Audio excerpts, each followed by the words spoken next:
Assalamualaikum warahmatullahi wabarakatuh. Saya Grace Bergiana Nurata Swadana dari kelompok 5. Saya di sini akan memperkenalkan kelompok saya terlebih dahulu.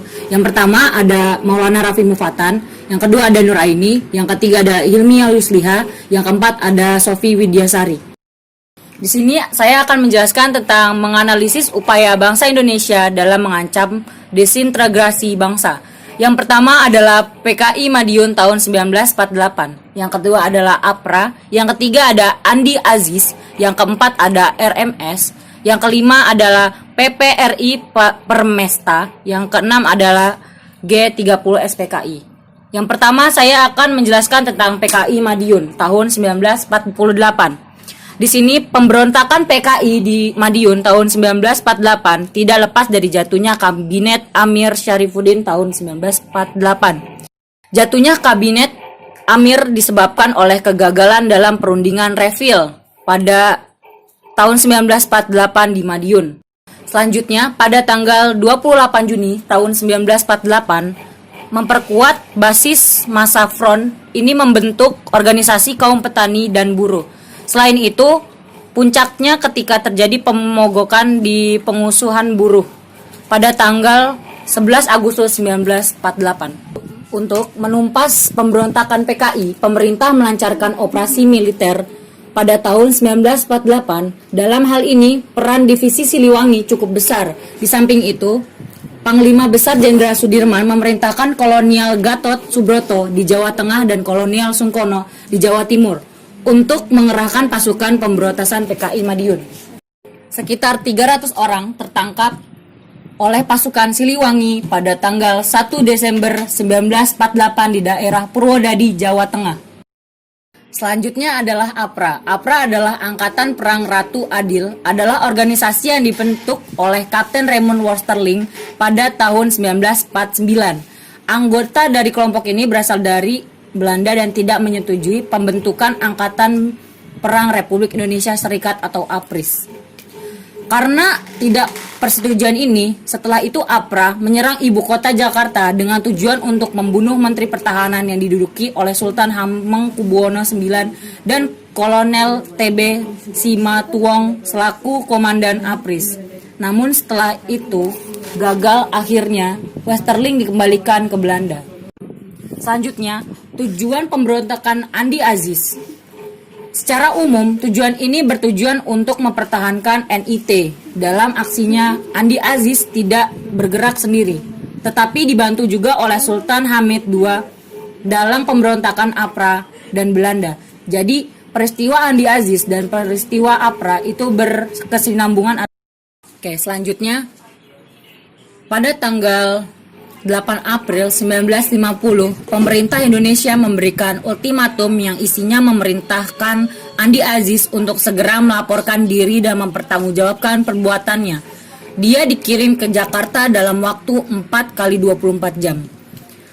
Andi Aziz diperintahkan untuk menarik semua pasukannya dan menyerahkan semua senjata, serta membebaskan para tawanan. Dalam waktu singkat, pemberontakan ini berhasil ditumpas oleh TNI di bawah pimpinan Kolonel Alex Kawilarang. Andi Aziz pun ditangkap dan diadili di Yogyakarta. Ternyata, setelah diusut, pemberontakan ini didalangi oleh Dr. Sukomokil, yakni dalang dari pemberontakan RMS. Selanjutnya, pemberontakan Republik Maluku Selatan terjadi pada 25 April 1959, dipimpin oleh Chris Soumokil, mantan Jaksa Agung Negara Indonesia Timur. Pemberontakan RMS berhasil ditumpas di Ambon pada November 1950. Pasukan TMS melanjutkan pemberontakannya dengan bergerilya di Pulau Seram hingga tahun 1962. Pemberontakan dan pertempuran penumpasan RMS ini memakan banyak korban jiwa, baik dari pihak TNI, pasukan RMS maupun di warga sipil Maluku. Soumokil sendiri tertangkap pada tahun 1963.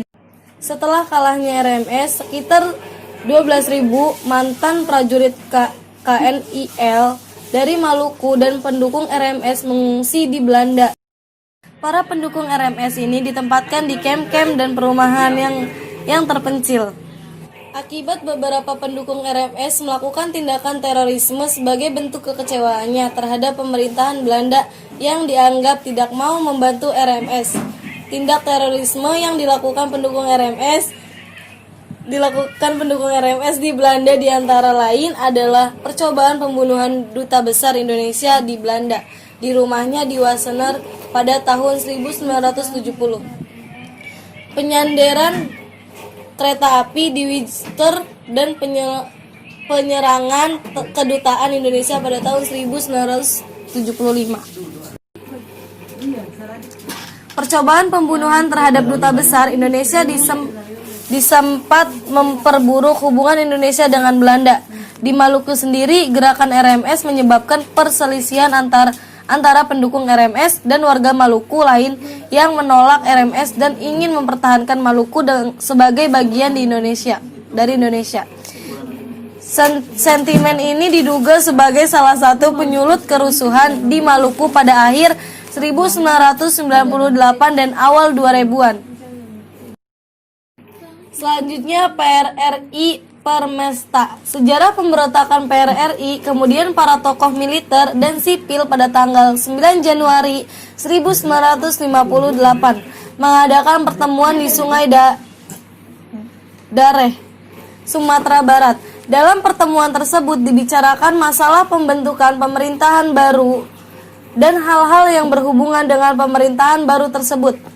Pada tanggal 15 Februari 1958, Letnan Kolonel Ahmad Hussein memproklamasikan berdirinya Pemerintah Revolusioner Republik Indonesia PRRI dengan Perdana Menteri Syafruddin Prawiranegara. Untuk menghadai pemberontakan PRRI, pemerintah Indonesia melakukan operasi 17 Agustus yang dipimpin oleh Letnan Kolonel Ahmad Yani.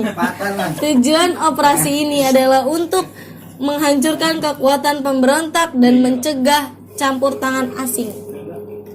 G30 SPKI. G30 SPKI merupakan gerakan yang bertujuan untuk menggulingkan pemerintah Presiden Soekarno dan mengubah Indonesia menjadi negara komunis. Gerakan ini dipimpin oleh D.N. Aidit yang saat itu merupakan ketua dari Partai Komunis Indonesia, PKI. Pada 1 Oktober 1965 dini hari, Letkol Untung yang merupakan anggota Cakrabirawa atau pasukan pengawal istana memimpin pasukan yang dianggap loyal pada PKI. Gerakan ini mengincar perwira tinggi TNI AD Indonesia. 3 dari 6 orang menjadi target langsung dibunuh di kediamannya, sedangkan lainnya diculik dan dibawa menuju lubang buaya. Jenazah ke-7 perwira TNI Angkatan Darat itu ditemukan selang beberapa hari kemudian. Dalang tokoh G30 SPKI. Untuk melancarkan niatnya, D.N. Aidit melakukan hasutan-hasutan kepada rakyat Indonesia. Tujuannya jelas agar mendapat dukungan penuh terhadap niatnya sebagai PKI untuk menjadikan Indonesia sebagai negara yang lebih maju.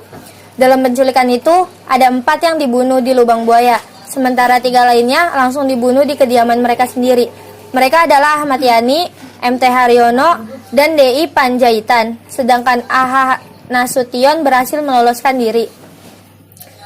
Cerita peristiwa silam G30 SPKI yang disembunyikan Yutaryani, seorang perwira seksi pembimbingan informasi Monumen Pancasila Sakti dari TNI Angkatan Darat, pernah menuturkan bahwa meniti lorong waktu menuju masa silam lebih dari setengah abad lalu itu selalu membuat hatinya remuk.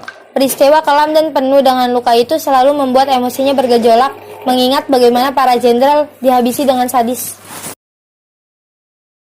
Selanjutnya, Letnan Jenderal Ahmad Yani, Mayor Jenderal Haryono, dan Brigadir Jenderal di Panjaitan ialah petinggi di TNI AD Ahmad Yani. Saat itu menjabat Menteri atau Panglima Angkatan Darat atau Kepala Staf Komando Operasi Tertinggi. Sedangkan Jenderal Abdul Haris Nasution yang berhasil meloloskan diri saat itu menjabat Menteri Pertahanan dan Keamanan.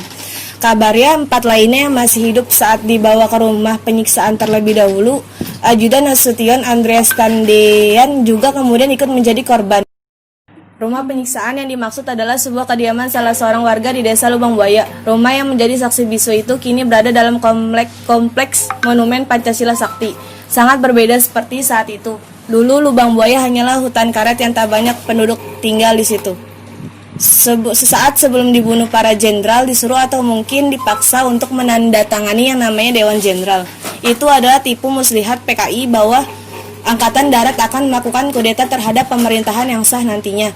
Dewan Jenderal sendiri adalah julukan untuk kelompok jenderal yang diisukan hendak melakukan tindakan makar terhadap Presiden Soekarno dan pemerintahan Republik Indonesia. Selanjutnya 1 Oktober datang dan masih belum ada yang mencium sesuatu yang tidak beres.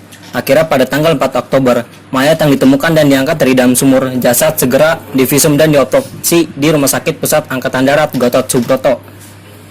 Lalu setelah itu jenazah para jenderal dibawa ke markas besar Angkatan Darat untuk disemayamkan dengan layak. Tanggal 5 Oktober tepat pada peringatan Hari Ulang Tahun Angkatan Bersenjata Republik Indonesia, pemakaman dilakukan beserta upacara kenegaraan atau secara militer. Berikut adalah nama-nama jenderal yang dibunuh dalam peristiwa G30 SPKI, yaitu 1. Jenderal TNI Ahmad Yani, 2. Letnan Jenderal R. Suprapto, 3. Letnan Jenderal MT Haryono, 4. Letnan Jenderal S. Parman, 5. Mayor Jenderal Panjaitan, 6. Mayor Jenderal Sutoyo Siswomi Rajo, 7. Kapten Pierre Tendian. Sekian dari kelompok kami. Kurang lebihnya mohon maaf. Wassalamualaikum warahmatullahi wabarakatuh.